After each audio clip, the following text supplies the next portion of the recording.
चाकणकरांचं challenge मिरगेंनी स्वीकारलं. दोघींचा एकमेकींना इशारा, आता कोर्टातच भेटू. नाशिकचा भोंदूबाबा अशोक खरात प्रकरणावरून रुपाली चाकणकर आणि आशा मिरगे यांच्यात आता चांगलीच जुंपली आहे. रुपाली चाकणकर असंख्य महिलांना अशोक खरातकडे घेऊन जायच्या. कुंपणच शेत खातं असं ऐकलं होतं, पण इथं कुंपणच अख्खं शेत लांडग्यापुढे टाकतंय असा आरोप केल्यानंतर चाकणकरांनी मिरगेंना थेट कोर्टात खेचलंय. चाकणकर म्हणतायत कोर्टात हजर राहा, तर मिरगे म्हणतायत ठीक आहे आता कोर्टातच भेटू. नेमकं काय आहे हे प्रकरण? एक राज्य महिला आयोगाच्या माजी अध्यक्षा तर दुसऱ्या राज्य महिला आयोगाच्या माजी सदस्या. चाकणकर आणि मिरगे यांच्यात नेमकी कशावरून जुंपली आहे? चाकणकरांनी धाडलेली नोटीस मिरगेंनी स्वीकारली की नाही, पाहुयात यावरचा हा स्पेशल रिपोर्ट. चाकणकरांचं चॅलेंज मिरगेंनी स्वीकारलं, एकमेकींना इशारा, कोर्टात भेटू. संपूर्ण वस्त्रात असलेल्या स्त्रीला विवस्त्र करण्याचा प्रयत्न या विकृत मनोवृत्तीच्या लोकांनी केला. मी कधी कोणत्या महिलेला खरातकडे घेऊन गेले नाही ना. माझा आक्षेपार्ह फोटो व्हिडिओ होता. जो पाद्यपूजेचा व्हिडिओ होता तो अतिशय जुना व्हिडिओ होता. त्यावेळेस मी आयोगाचे अध्यक्षही नव्हते. न्याय व्यवस्थेसमोर मी काय बोलले, त्यातलं काय खरं होतं, ते मी कुठल्या फोटोजमुळे बोलले, पब्लिक डोमेनमध्ये त्यांचे काय फोटो होते, हे सगळं आपल्याला कळेल. 3 वेळा नोटीस पाठवली गेली, पण ही नोटीस या बाईने स्वीकारली नाही. कोर्टाची नाही, त्यांच्या पैसे देऊन घेतलेल्या वकिलाची नोटीस माझ्याच्याने रिसीव्ह करणं झाली नाही. आशा मिरगेला 2 जुलै 2026 रोजी सकाळी 11 वाजता कोर्टात हजर राहण्याची ऑर्डर काढलेली आहे. त्यावेळेस मी देखील हजर असेलच, कारण की हा लढा आता स्त्रीत्वाच्या सन्मानाचा. असो, कोर्टात भेटूच.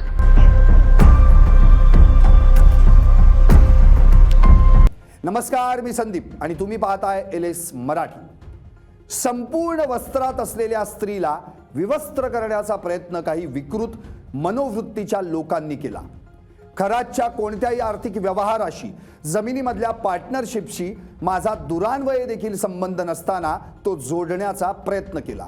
इतकंच नव्हे तर AIचा वापर करून व्हिडिओ बनवून मला सातत्यानं बदनाम करण्याचं षडयंत्र रचलं गेलं. पण आता बस झालं. आता या विरुद्धची लढाई मी कायद्याच्या चौकटीतून लढणार असा इशारा रुपाली चाकणकरांनी सोशल मीडियावर एक व्हिडिओ प्रसिद्ध करून दिला. या व्हिडिओच्या माध्यमातून त्यांनी ज्यांना इशारा दिला, ज्यांना नोटिसा धाडल्या, त्यापैकीच एक म्हणजे राज्य महिला आयोगाच्या माजी सदस्या आशा मिरगे.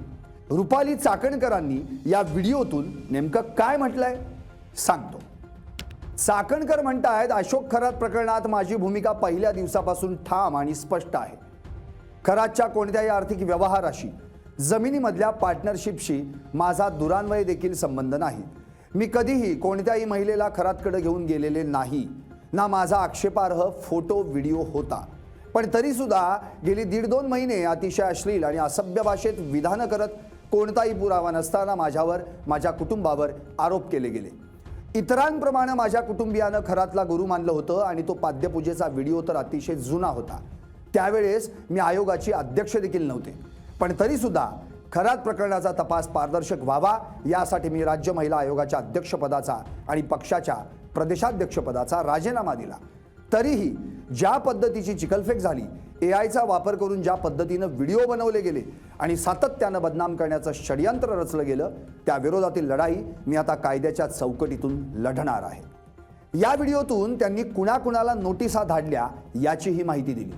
आशा मिरगे यांनी एका डिबेट शोमध्ये माझ्या विरुद्ध अतिशय असभ्य भाषेत जी विधानं केली, ती विधानं ऐकून मला आश्चर्याचा धक्काच बसला आणि म्हणूनच मी 4 एप्रिलला आशा मिरगे यांना पहिली नोटीस पाठवली होती.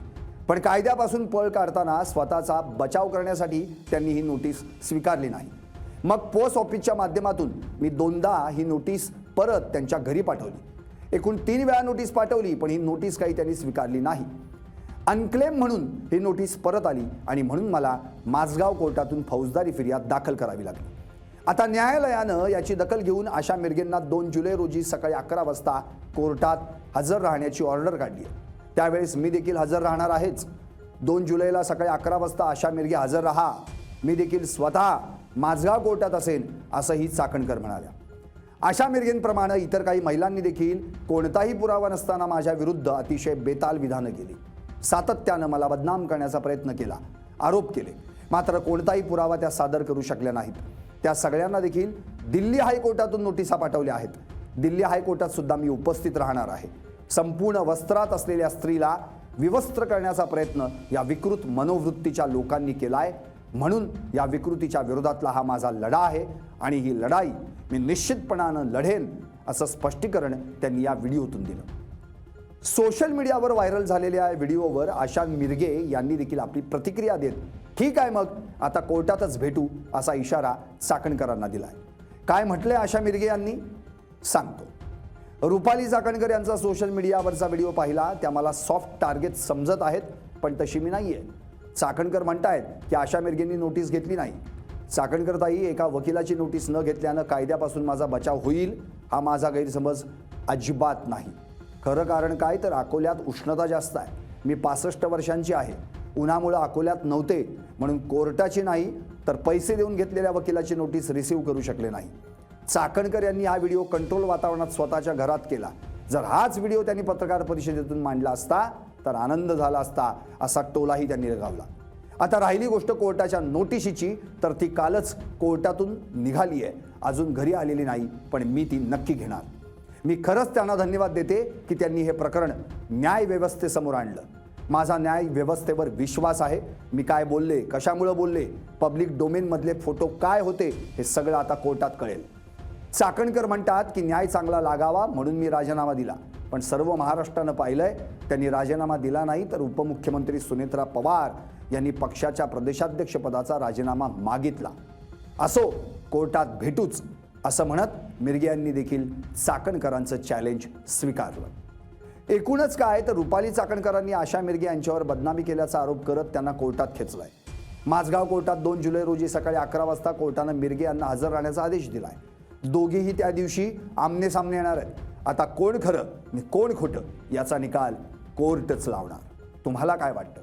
व्हा व्यक्त आणि पाहत रहा LS मराठी फक्त.